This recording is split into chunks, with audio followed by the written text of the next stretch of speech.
여러분, 믿기 힘든 소식 하나 전해드립니다. 유럽 선진국이 15조 원을 들고 한국에 달려갔습니다. 무릎까지 꿇을 기세였어요. 제발 무기 좀 팔아달라고. 그런데 한국이 뭐라고 했는지 아십니까? 2029년까지 기다리세요. 그 단칼에 거절했습니다. 유럽 선진국이 아시아 국가 앞에서 번호표를 받은 겁니다. 그 나라가 어딘지 아세요? 바로 덴마크입니다. 북유럽의 부자 나라, 1인당 국민소득이 우리의 2배가 넘는 나라예요. 그런 나라가 왜 이 지경이 됐을까요? 3년 전으로 거슬러 올라가면 답이 나옵니다. 그때 덴마크는 한국을 이렇게 불렀어요. 빗설이 아시아산 싸구려, 코웃음을 쳤습니다. 쳐다보지도 않았어요. 한국이 보낸 제안서를 5분 만에 휴지통에 버렸습니다. 그런데 말이죠. 3년이 지난 지금 상황이 완전히 뒤집혔습니다. 이 이야기를 전해주실 분은 나토에서 28년간 일한 스웨덴 출신 군사 전문가입니다. 유럽 방산 시장의 모든 걸 직접 눈으로 본 사람이에요. 도대체 그 3년 동안 무슨 일이 있었던 걸까요?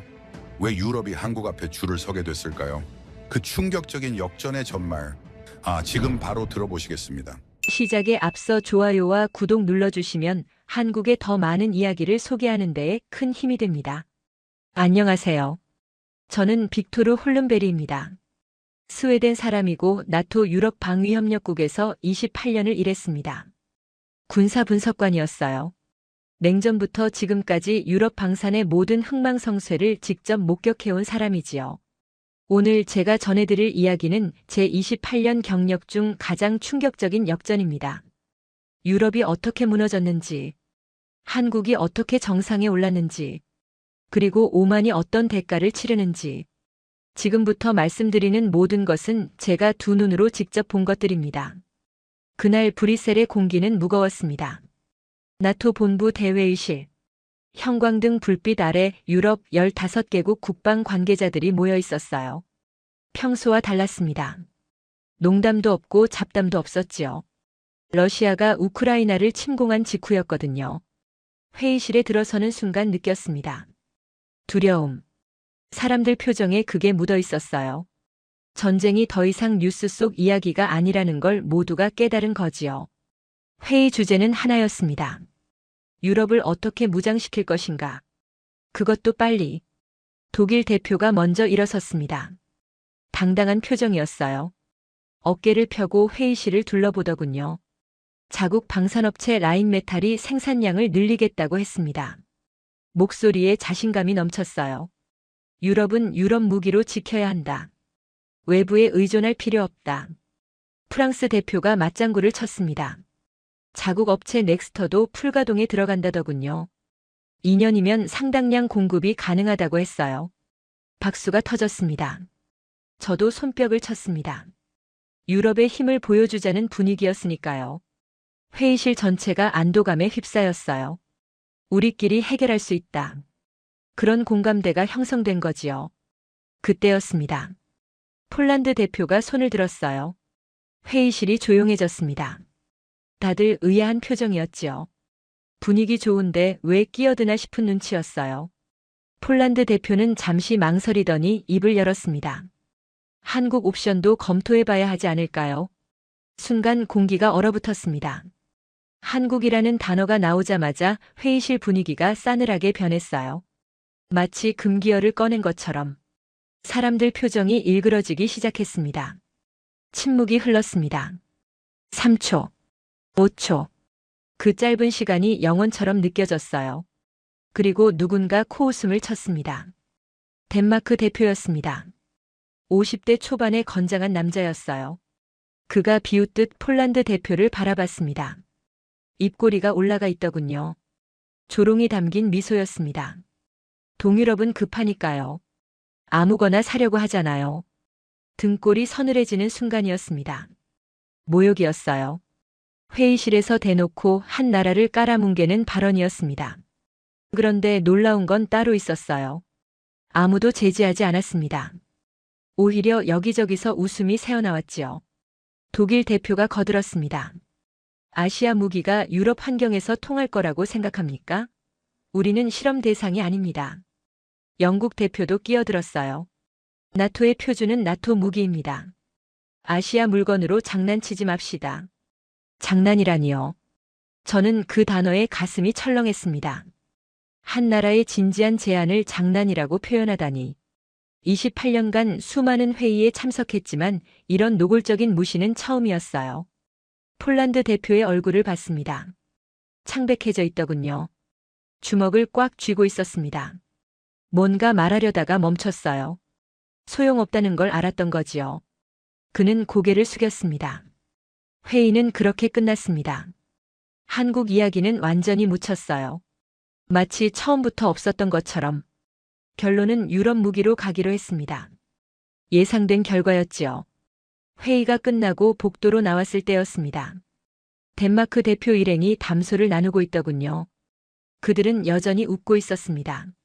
목소리가 들려왔어요. 아시아산 싸구려라느니 분단국가 무기를 어떻게 믿냐느니 하는 이야기들이었지요. 저는 발걸음을 멈추고 그 모습을 지켜봤습니다. 가슴 한쪽이 불편했어요. 그들의 자신감이 어딘가 위태로워 보였거든요. 28년간 쌓아온 제 직감이 뭔가 이상하다고 속삭이고 있었습니다. 호텔로 돌아와 한국 무기를 검색해봤습니다. 놀라운 사실을 발견했어요. 터키, 인도, 노르웨이, 에스토니아가 이미 도입했더군요. 실전에서 검증된 무기였습니다. 그런데 회의실에서는 아무도 이걸 언급하지 않았어요. 왜였을까요? 답은 뻔했습니다.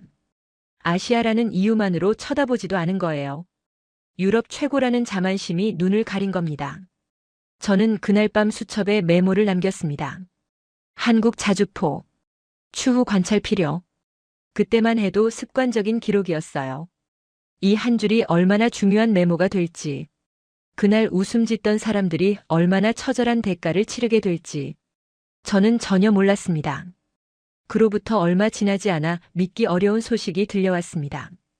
폴란드가 정말로 한국과 접촉을 시작했다는 거예요. 나토 회의에서 그렇게 망신을 당하고도 포기하지 않은 겁니다. 유럽 전체가 술렁였어요. 미쳤다는 반응이 대부분이었지요. 저는 폴란드 국방부에 아는 사람이 있었습니다. 군수조달국의 고위 관계자였어요. 30년 넘게 그 자리를 지킨 베테랑이었지요. 궁금함을 참을 수 없었습니다. 대체 무슨 생각인지 직접 물어보고 싶었어요. 바르샤바로 날아갔습니다. 폴란드 국방부 건물은 생각보다 소박했어요. 화려함과는 거리가 멀었습니다. 복도를 걸으며 느꼈지요. 이 나라는 허세를 부릴 여유가 없구나. 그를 만났을 때 첫인상이 강렬했습니다. 눈빛이 단단했어요. 흔들림이 없었습니다. 브뤼셀 회의에서 고개를 숙이던 그 폴란드 대표와는 완전히 다른 사람 같았지요. 그가 저를 창가로 이끌었습니다. 창밖으로 바르샤바 시내가 보였어요. 평화로운 풍경이었습니다. 하지만 그는 다른 곳을 가리켰어요. 동쪽이었습니다. 저기서 바르샤바까지 350km입니다. 러시아 국경 칼리닌그라드를 말하는 거였어요. 전차로 하루면 닿는 거리라고 했습니다. 저는 말문이 막혔어요. 지도로만 보던 숫자가 갑자기 현실로 다가왔거든요. 그가 물었습니다. 독일은 러시아와 얼마나 떨어져 있는지 아느냐고요. 프랑스는 어떠냐고요. 저는 대답하지 못했습니다. 그들에게 러시아는 뉴스 속 이야기예요. 먼 나라 얘기지요. 하지만 폴란드에게는 코앞의 현실이었습니다. 매일 밤 잠들기 전에 떠오르는 악몽 같은 존재였던 거예요. 그가 말을 이었습니다. 할아버지가 1944년 바르샤바 봉기에 참여했다고 했어요. 나치에 맞서 싸웠다더군요. 살아남은 건 기적이었다고요. 돌아가시기 전에 남긴 말씀이 있었답니다. 폴란드는 항상 강대국 사이에 끼어 있다. 우리가 약하면 짓밟힌다. 역사가 증명했다. 그 말씀이 평생 가슴에 남았다고 했어요. 저는 묵묵히 들었습니다. 반박할 수가 없었어요. 역사가 그의 편이었으니까요. 폴란드는 수백 년간 강대국들에게 짓밟혀왔습니다. 지도에서 사라졌다가 다시 나타나기를 반복한 나라였지요. 그런 나라가 안보 문제에서 남의 눈치를 볼 수 있겠습니까? 그가 책상 위에서 서류를 집어들었습니다. 한국 자주포 관련 자료였어요. 두툼한 파일이었습니다.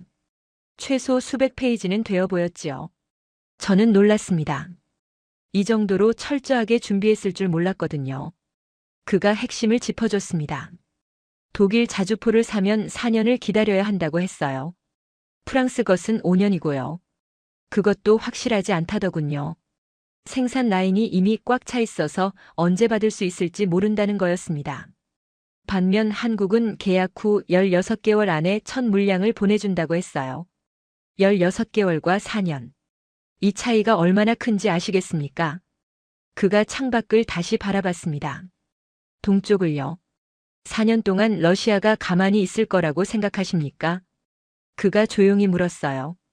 저는 대답하지 못했습니다. 아니, 대답할 수 없었지요. 그때 저는 깨달았습니다. 브뤼셀 회의에서 서유럽 사람들이 폴란드를 비웃었던 이유를요. 그들은 급하지 않았던 거예요. 러시아가 먼 나라니까요. 전쟁이 남의 일이니까요. 그래서 여유롭게 유럽 자존심을 운운할 수 있었던 겁니다. 하지만 폴란드는 달랐습니다. 내일 당장 전쟁이 터질 수도 있는 나라였어요. 자존심 따질 여유가 없었지요. 살아남아야 했습니다. 그게 전부였어요. 그가 마지막으로 한마디를 덧붙였습니다. 우리는 급한 게 아닙니다. 현실적인 거예요. 그 말이 가슴에 깊이 박혔습니다.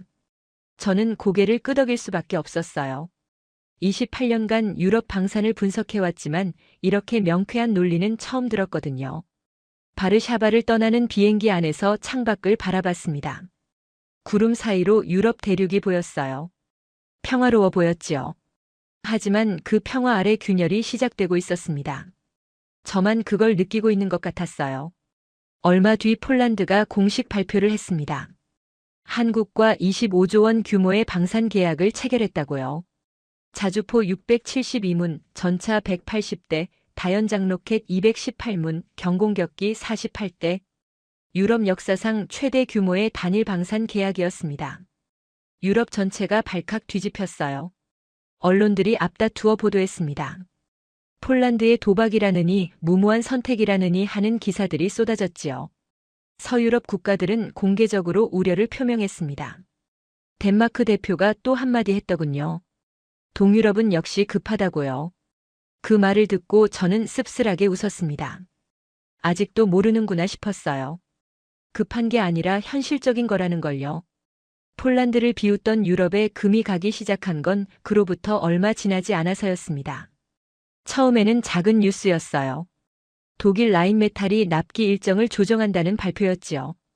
대수롭지 않게 넘어갈 수도 있는 소식이었습니다. 하지만 저는 그 순간 심장이 덜컥 내려앉았어요. 기존 3년에서 5년 이상으로 연장된다는 내용이었거든요.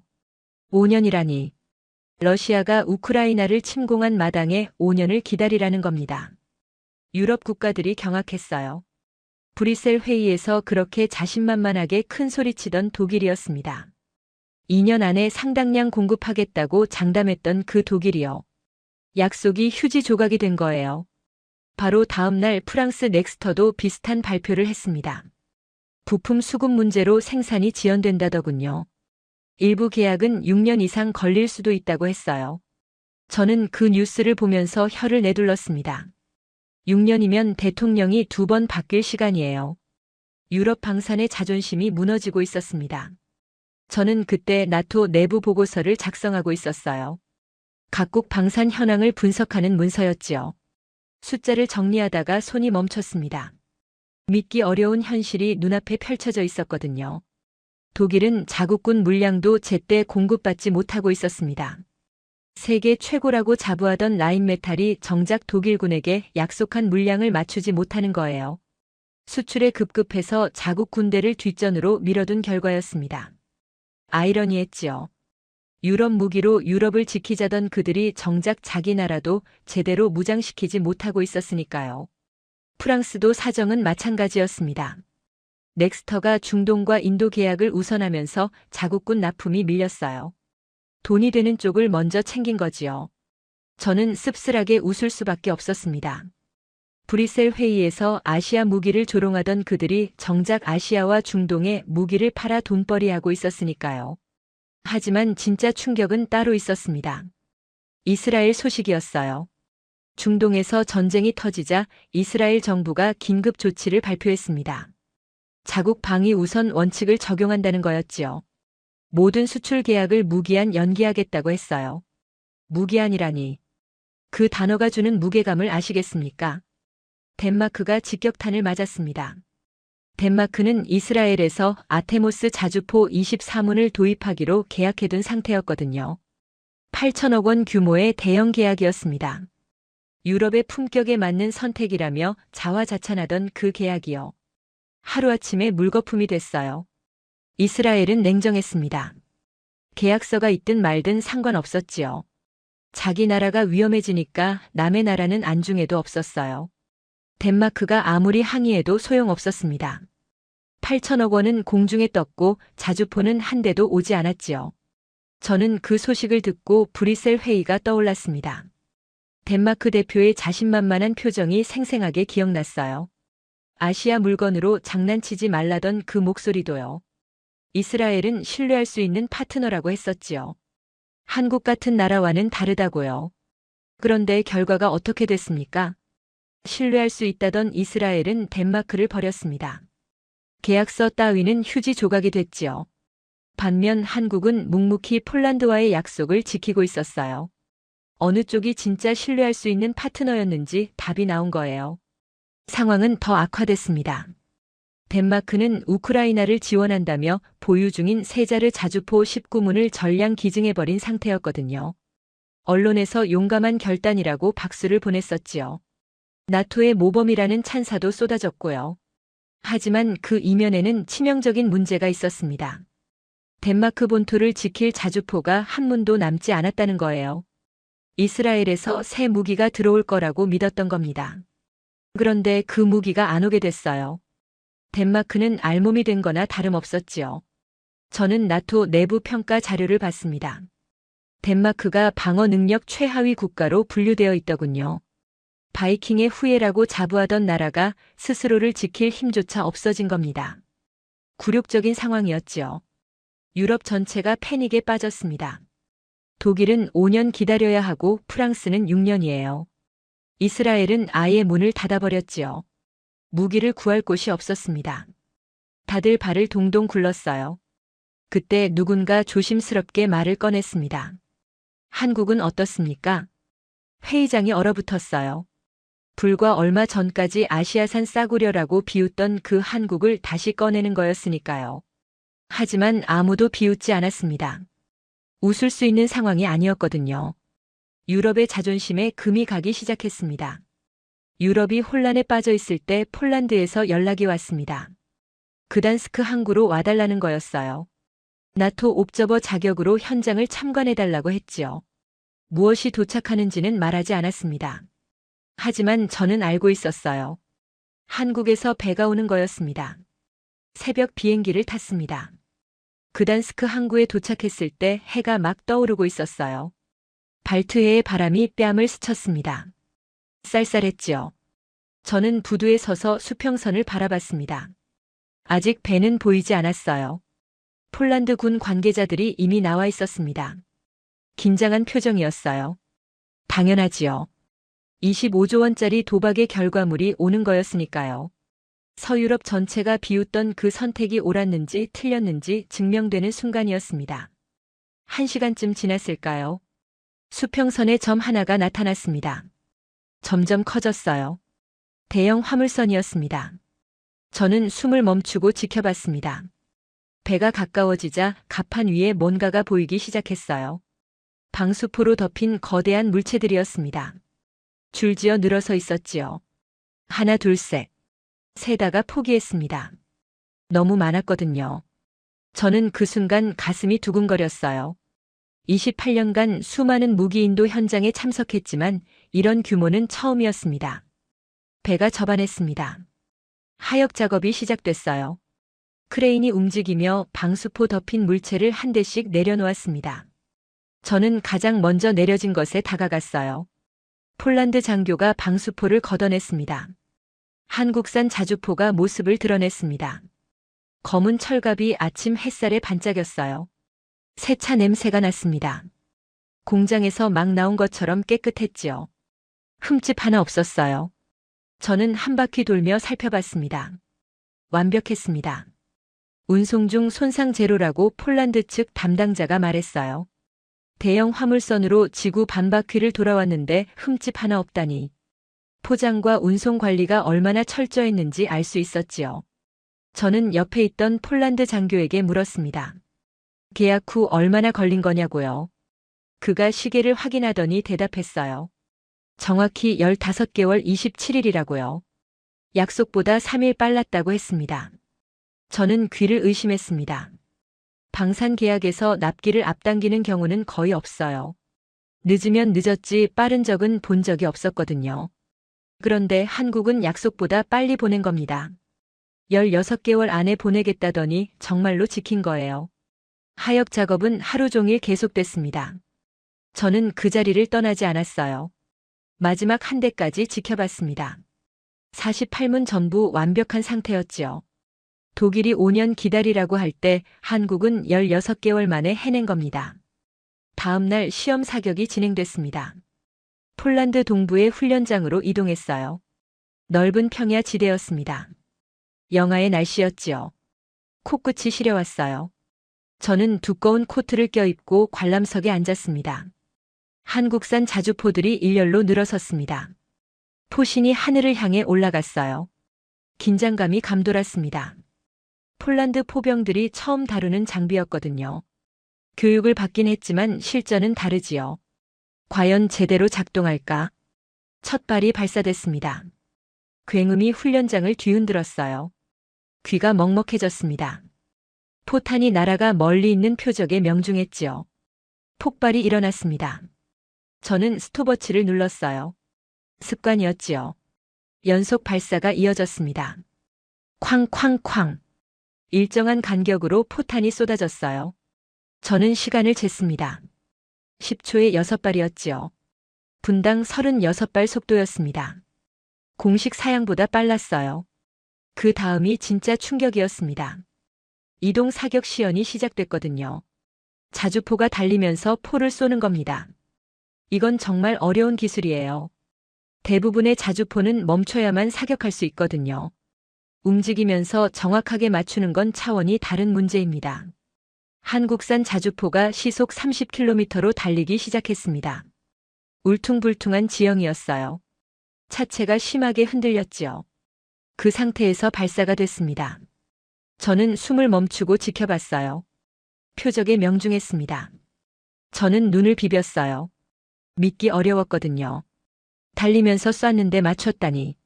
옆에 있던 독일 무관의 얼굴이 굳어지는 게 보였습니다. 그도 충격을 받은 거지요. 시험 사격이 끝나고 결과가 발표됐습니다. 명중률 98%. 극한의 추위 속에서 단 한 번의 오작동도 없었다고 했어요. 폴란드 장교가 제게 다가와 말했습니다. 독일은 아직 서류 검토 중이라면서요. 저는 웃지 않았습니다. 웃을 수가 없었어요. 눈앞에서 역사가 바뀌고 있었거든요.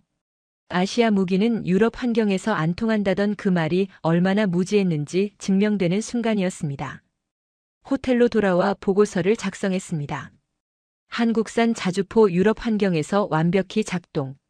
예상을 뛰어넘음. 그렇게 적었어요. 28년 경력의 군사분석관으로서 최대한 객관적으로 쓴 거였습니다. 하지만 솔직히 말씀드리면 마음 한편에 경외심이 솟아올랐어요. 무시당하던 나라가 이렇게 완벽하게 증명해내다니. 그단스크에서 돌아온 뒤 유럽 방산계가 술렁이기 시작했습니다. 폴란드가 한국 자주포를 받았다는 소식이 퍼지면서 분위기가 달라진 거예요. 처음에는 그래도 의심하는 시선이 많았지요. 실제로 써봐야 안다느니 시간이 지나면 문제가 터질 거라느니 하는 이야기들이 돌았습니다. 하지만 시험 사격 결과가 공개되면서 모든 게 뒤집혔어요. 명중률 98%. 영하의 혹한에서 단 한 번의 오작동도 없었다는 사실이 유럽 전역에 퍼졌습니다. 아시아 무기는 유럽 환경에서 안 통한다던 그 말이 완전히 틀렸다는 게 증명된 거지요. 조용하던 전화기가 울리기 시작했습니다. 노르웨이에서 먼저 연락이 왔어요. 한국 자주포에 대해 알고 싶다고 했지요. 그 다음은 에스토니아였습니다. 폴란드가 어떻게 계약했는지 물어왔어요. 핀란드도 연락했고 루마니아도 접촉해왔습니다. 저는 나토 내부에서 이 흐름을 지켜보고 있었어요. 재미있는 현상이 벌어지고 있었거든요. 공식적으로는 아무도 한국을 언급하지 않았습니다.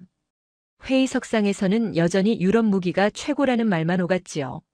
하지만 회의가 끝나고 복도에서는 다른 이야기가 오갔어요. 한국 연락처 아느냐고 서로 물어보는 거였습니다. 얼마 뒤 정말 믿기 어려운 소식이 들려왔어요. 독일 국방장관이 폴란드에 전화를 걸었다는 겁니다. 유럽 최강의 방산 국가 독일이요. 브뤼셀 회의에서 아시아 무기를 조롱하던 바로 그 독일이 먼저 손을 내민 거예요. 저는 그 소식을 듣고 한참 동안 멍했습니다. 28년간 유럽 방산을 지켜봤지만 이런 일은 처음이었거든요. 독일이 동유럽 국가에게 배우겠다고 연락하다니. 불과 얼마 전만 해도 상상할 수 없는 일이었지요. 독일 장관이 폴란드에 물은 내용은 간단했다고 해요. 어떻게 한 거냐고요? 비결이 뭐냐고요? 한국과 어떻게 접촉했는지 알려달라고요. 자존심 강한 독일이 고개를 숙인 겁니다. 현실 앞에서 자존심은 아무 의미가 없었던 거지요. 폴란드 측 답변이 걸작이었습니다. 자존심을 버렸다고 했대요.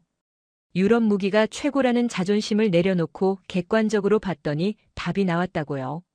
성능, 가격, 납기 3가지 모두 한국이 앞섰다고 했지요. 독일 장관이 할 말을 잃었다더군요. 저는 그 이야기를 전해 듣고 씁쓸하게 웃었습니다. 브뤼셀 회의에서 폴란드를 비웃던 그 장면이 떠올랐거든요. 동유럽은 급하니까 아무거나 산다던 그 조롱이요. 이제 그 조롱이 부메랑이 되어 돌아온 거였습니다. 독일만 그런 게 아니었어요. 프랑스도 움직이기 시작했습니다. 영국도 관심을 보였지요. 네덜란드와 체코도 한국에 문의를 넣었어요. 불과 얼마 전까지 아시아 무기라며 코웃음 치던 나라들이 줄줄이 손을 내밀기 시작한 겁니다. 유럽의 자존심이 무너지고 있었습니다. 저는 그 광경을 보면서 묘한 감정을 느꼈어요. 통쾌하진 않았습니다. 오히려 불안했지요. 유럽이 이렇게 무력하다는 게 드러나고 있었으니까요. 우리가 그동안 얼마나 허세에 취해 있었는지 적나라하게 보여주는 것 같았어요. 하지만 진짜 충격은 따로 있었습니다. 한국 측 답변이 돌아왔거든요. 유럽 각국의 문의에 대한 답변이요. 저는 나토 내부 채널을 통해 그 내용을 접했습니다. 죄송합니다. 2028년 이후에 연락주세요. 저는 그 문장을 보고 한참 동안 화면을 응시했어요. 2028년이라니. 지금 연락해도 최소 4년은 기다려야 한다는 거였습니다. 독일 라인메탈이 5년 기다리라고 했을 때 유럽이 경악했잖아요. 그런데 이제는 한국한테도 4년을 기다리라는 소리를 듣게 된 겁니다. 입장이 완전히 뒤바뀐 거였습니다. 한국 생산 라인은 이미 꽉 차 있었어요. 폴란드 물량이 있고 호주가 있고 노르웨이가 있고 에스토니아가 있었지요. 7년치 주문이 밀려 있다고 했습니다. 뒤늦게 달려와 봤자 줄 끝에 설 수밖에 없는 상황이었어요. 저는 그때 깨달았습니다. 선택에는 때가 있다는 것을요. 기회가 왔을 때 잡지 않으면 나중에 아무리 발버둥쳐도 소용없다는 것을요. 폴란드는 모두가 비웃을 때 용기 있게 손을 내밀었습니다. 그래서 맨 앞줄에 설 수 있었지요. 나머지는 뒤늦게 깨닫고 달려왔지만 이미 늦은 거였어요. 유럽 최고라던 자존심이 이렇게 처참하게 무너질 줄 누가 알았겠습니까? 유럽이 한국 앞에 줄을 서기 시작하면서 기묘한 풍경이 펼쳐졌습니다. 불과 얼마 전까지 아시아산 싸구려라며 비웃던 나라들이 이제는 제발 팔아달라고 사정하는 입장이 된 거예요. 저는 나토 본부에서 이 상황을 지켜보면서 역사의 아이러니를 느꼈습니다. 매일같이 새로운 소식이 들려왔어요. 노르웨이가 한국과 접촉했다는 뉴스가 떴습니다. 핀란드도 공식적으로 관심을 표명했지요. 루마니아는 아예 대표단을 한국에 보냈어요. 모두가 같은 말을 했습니다. 한국 무기를 사고 싶다고요. 하지만 돌아오는 대답은 한결같았습니다. 생산 라인이 꽉 찼다는 거였어요.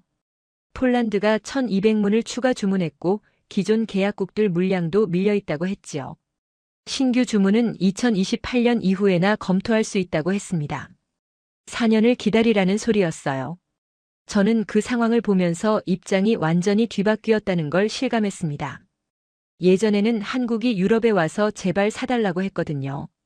우리 무기 한번 봐달라고요. 그때 유럽은 콧방귀를 뀌었지요. 이제는 유럽이 한국에 가서 사정하고 있었습니다. 더 충격적인 건 한국의 태도였어요. 급하게 받아주지 않았습니다. 돈을 더 준다고 해도 안 된다고 했지요. 먼저 약속한 나라들이 있으니 순서를 지켜야 한다는 거였어요. 원칙을 굽히지 않았습니다. 저는 그 부분이 인상 깊었습니다. 보통 방산 업체들은 돈 앞에서 원칙을 버리거든요. 더 많이 주는 쪽으로 물량을 돌리는 게 일반적이에요. 하지만 한국은 달랐습니다. 먼저 믿어준 나라들과의 약속을 지키는 게 우선이라고 했지요. 신뢰를 판다는 말이 뭔지 알 것 같았습니다. 한국은 단순히 무기를 파는 게 아니었어요. 신뢰를 쌓고 있었던 겁니다. 폴란드가 어려울 때 손을 내밀어 준 것처럼 먼저 믿어준 나라들을 끝까지 책임지는 거였지요. 그게 장기적으로 더 큰 가치를 만든다는 걸 알고 있었던 거예요. 반면 유럽 업체들은 어땠습니까? 이스라엘은 자국 사정이 급해지니까 덴마크와의 계약을 휴지 조각으로 만들었습니다. 독일은 돈 되는 수출에 급급해서 자국군 물량도 제때 못 줬지요. 프랑스도 마찬가지였어요. 신뢰라는 건 애초에 없었던 겁니다. 나토 회의에서 분위기가 완전히 달라졌습니다. 예전에는 유럽 무기로 유럽을 지키자는 말이 당연하게 통했어요. 이제는 아무도 그런 말을 꺼내지 않았습니다. 꺼냈다가는 비웃음만 사는 분위기가 된 거지요. 대신 다른 이야기가 오갔습니다. 한국과 어떻게 관계를 개선할 수 있을까? 어떻게 하면 줄을 앞당길 수 있을까? 이런 논의가 진지하게 이루어졌어요. 불과 얼마 전만 해도 상상할 수 없는 광경이었지요. 저는 회의석상에서 한 가지 제안을 했습니다. 한국을 전략적 파트너로 공식 인정해야 한다고요.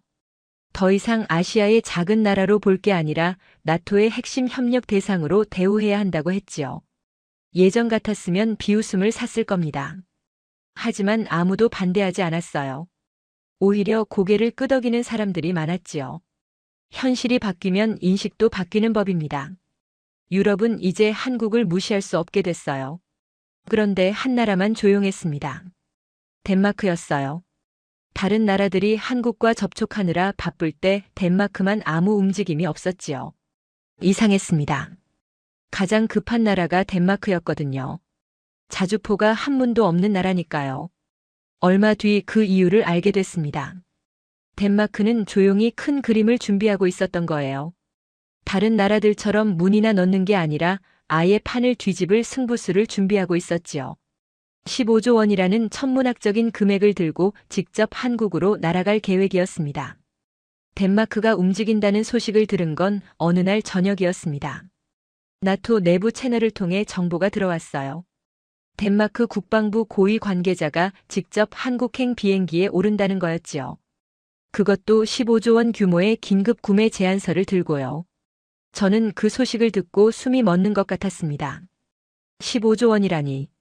덴마크가 동원할 수 있는 모든 예산을 긁어모은 금액이었어요. 국방 특별 예산의 예비비까지 전부 털어서 만든 거라고 했습니다. 나라의 운명을 건 마지막 승부수였지요. 저는 복잡한 심정이었습니다. 솔직히 말씀드리면 덴마크가 안쓰러웠어요. 불과 얼마 전까지 아시아산 싸구려라며 비웃던 그 입으로 이제는 제발 팔아달라고 사정하러 가는 거였으니까요. 자존심이 얼마나 무너졌을지 상상이 됐습니다. 하지만 동시에 자업자득이라는 생각도 들었어요. 기회가 있었을 때 잡지 않았으니까요. 한국이 먼저 손을 내밀었을 때 5분 만에 거절했잖아요. 이메일도 안 열어보고 삭제했다면서요. 그 오만의 대가를 치르는 거였습니다. 덴마크 대표단이 한국에 도착했다는 소식이 들려왔습니다. 인천공항에서부터 분위기가 심상치 않았다고 해요. 마중 나온 사람이 거의 없었다더군요. 나토 회원국 고위 관계자가 방문했는데 의전다운 의전도 없었다고 했지요. 냉대의 시작이었습니다. 안내받은 곳도 화려한 응접실이 아니었어요. 공장 한켠에 있는 소박한 대기실이었다고 합니다. 형광등이 깜빡거리는 작은 방에서 순번을 기다려야 했다더군요. 순번이라니. 그 단어의 무게가 느껴지시나요? 유럽 선진국 고위 관계자가 번호표를 뽑고 기다리는 신세가 된 겁니다. 같은 시각 옆 건물에서는 폴란드 대표단이 성대한 환영을 받고 있었다고 해요. 붉은 카펫에 카메라 플래시까지 터지는 국빈급 대우였지요. 덴마크는 그 광경을 지켜봐야 했습니다. 몇 시간을 기다린 끝에 겨우 회의실에 들어갔다고 해요. 한국 측 담당자가 나왔지요. 덴마크 대표가 15조 원 제안서를 내밀었습니다. 어떤 조건이든 들어줄 테니 제발 무기를 달라고 했어요. 돌아온 대답은 짧았습니다. 먼저 약속한 나라들이 있다고요. 폴란드가 있고 호주가 있고 노르웨이가 있다고요. 순서를 건너뛸 수는 없다고 했지요. 돈의 문제가 아니라 신뢰의 문제라고 했습니다. 신뢰라는 단어가 덴마크 대표의 가슴에 비수처럼 꽂혔을 겁니다. 그들이 한국의 신뢰를 저버린 건 불과 얼마 전이었으니까요. 아시아산 싸구려라고 비웃고 이메일도 안 열어보고 삭제했잖아요. 그게 이제 돌아온 거였습니다. 덴마크 대표가 매달렸다고 해요. 15조 원이 아니라 더 드리겠다고요. 원하시는 금액을 말씀하시라고요. 기존 계약국들에게 보상금을 주고 우리를 먼저 넣어달라고요. 한국 측 답변이 단호했습니다. 저희는 신뢰를 팝니다. 돈 때문에 기존 고객을 배신하는 순간 저희 가치는 없어집니다. 협상은 그렇게 끝났습니다. 덴마크가 들고 간 건 15조 원짜리 제안서였어요. 가져온 건 아무것도 없었지요. 오히려 2029년 이후에나 검토 가능하다는 답변만 받았습니다. 4년을 기다리라는 소리였어요. 저는 그 소식을 듣고 한참 동안 생각에 잠겼습니다. 15조 원으로도 살 수 없는 것이 있었어요. 바로 신뢰였습니다. 한번 잃어버린 신뢰는 돈으로 다시 살 수 없다는 걸 덴마크가 처절하게 깨달은 거지요. 덴마크 대표단이 공항으로 향할 때 하늘이 흐렸다고 합니다. 비가 내리기 시작했대요. 마치 덴마크의 처지를 보여주는 것 같았다고 누군가 말하더군요. 저는 그 말을 듣고 씁쓸하게 웃었습니다. 하늘도 무심하지 않구나 싶었어요. 그리고 바로 그날 충격적인 뉴스가 터졌습니다. 같은 시각 폴란드가 한국과 55조 원 규모의 추가 계약을 체결했다는 거였어요. 덴마크가 15조 원을 들고 가서 문전박대 당할 때 폴란드는 그 몇 배가 넘는 계약에 사인하고 있었던 겁니다. 이것이 신뢰의 차이였습니다. 덴마크가 빈손으로 돌아온 뒤 나토의 긴급 회의가 소집됐습니다. 15개국 대표들이 브뤼셀에 모였어요. 분위기가 무거웠지요. 모두의 얼굴에 충격과 당혹감이 어려 있었습니다. 유럽 선진국이 15조 원을 들고 가서 거절당하다니. 상상도 못했던 일이 현실이 된 거였어요. 저는 그 회의에서 발언을 요청받았습니다. 28년간 유럽 방산을 분석해온 전문가로서 의견을 달라고 했지요. 저는 자리에서 일어났습니다. 회의장을 둘러봤어요. 얼마 전까지 한국을 비웃던 사람들이 앉아 있었습니다. 저는 솔직하게 말했습니다. 우리가 틀렸다고요. 한국을 무시한 게 실수였다고요. 아시아산 싸구려라며 비웃은 그 오만이 오늘의 결과를 만들었다고요. 회의장이 조용해졌습니다. 저는 계속 말을 이었어요. 폴란드는 모두가 비웃을 때 용기를 냈다고요. 남들 눈치 보지 않고 필요한 걸 선택했다고요. 그래서 지금 유럽 최강의 포병 전력을 갖추게 됐다고요. 반면 우리는 자존심에 취해 있었습니다. 유럽 무기가 최고라는 헛된 자부심에 눈이 멀었지요. 현실을 직시하지 못했어요. 그 사이 세상은 바뀌고 있었는데 우리만 그 자리에 서 있었던 겁니다. 저는 덴마크 대표를 바라봤습니다. 고개를 숙이고 있더군요. 아무 말도 하지 않았어요. 할 말이 없었겠지요. 불과 얼마 전 한국을 조롱하던 그 사람이었습니다. 지금은 15조 원을 들고 가서 문전박대를 당하고 돌아온 처지였어요. 저는 마지막으로 이렇게 말했습니다. 겸손한 자가 이기고 오만한 자가 진다고요. 역사가 다시 한번 증명했다고요. 회의가 끝나고 저는 창가에 섰습니다. 브뤼셀의 밤하늘이 보였어요. 나토 본부 건물의 불빛이 반짝이고 있었지요. 28년간 이곳에서 일하면서 수많은 변화를 봤습니다. 하지만 이렇게 극적인 역전은 처음이었어요. 문득 한국이라는 나라가 궁금해졌습니다. 어떻게 저렇게 할 수 있을까요? 무시당하면서도 묵묵히 실력을 쌓고 기회가 왔을 때 완벽하게 증명해내는 것. 돈보다 신뢰를 앞세우는 것. 먼저 믿어준 사람을 끝까지 책임지는 것. 저는 그때 문득 깨달았습니다. 한국이 특별한 게 아니었어요. 원래 그래야 하는 건데 우리가 잊고 있었던 거였지요. 약속을 지키고 신뢰를 쌓는 것. 그게 모든 관계의 기본인데 우리는 돈과 이익에 눈이 멀어 그걸 잃어버렸던 겁니다. 한국은 그 기본을 지킨 것뿐이었어요. 얼마 뒤 한국을 방문할 기회가 생겼습니다. 나토 대표단의 일원으로 창원에 있는 공장을 견학했지요. 거대한 시설이었습니다. 축구장 수십 개를 합친 것보다 더 넓었어요. 그 안에서 자주포가 줄줄이 생산되고 있었습니다. 연간 생산량이 300문이라고 했어요. 독일의 10배가 넘는 숫자였습니다. 그런데 더 놀라운 건 따로 있었어요. 공장 곳곳에 붙어있는 각국 국기였습니다. 폴란드, 노르웨이, 에스토니아, 호주, 이집트. 세계 각국이 줄을 서서 기다리고 있었지요. 저는 한국 담당자에게 물었습니다. 왜 돈보다 신뢰를 앞세우느냐고요. 더 많이 주는 쪽에 먼저 팔면 이익이 더 크지 않느냐고요. 그가 웃으며 대답했습니다. 단기적으로는 그렇다고요. 하지만 장기적으로는 아니라고요. 신뢰를 쌓으면 고객이 떠나지 않는다고요. 그게 진짜 이익이라고요. 저는 그 말을 가슴에 새겼습니다. 공항으로 향하는 차 안에서 창밖을 바라봤어요. 한국의 풍경이 스쳐 지나갔습니다. 깔끔한 도로와 높은 빌딩들이 보였지요. 이 나라가 70년 전에는 전쟁으로 폐허가 됐었다는 게 믿기지 않았어요. 그들은 무너져도 다시 일어났습니다. 무시당해도 포기하지 않았지요. 묵묵히 실력을 쌓아서 결국 정상에 올랐어요. 그리고 정상에 선 지금도 겸손함을 잃지 않았습니다. 먼저 믿어준 사람을 끝까지 책임지는 것. 그게 한국이었어요. 저는 28년간 유럽 방산을 분석해왔습니다.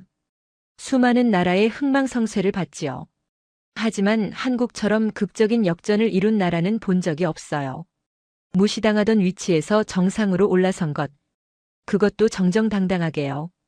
오만한 자는 무너지고 겸손한 자는 올라섭니다. 역사가 다시 한번 증명했어요. 저는 그 역사의 현장에 있었습니다. 그리고 이 이야기를 여러분께 전해드리는 것. 그게 제가 할 수 있는 일이라고 생각했습니다. 무시당한 자가 더 강해집니다. 무너진 자가 더 단단해지지요.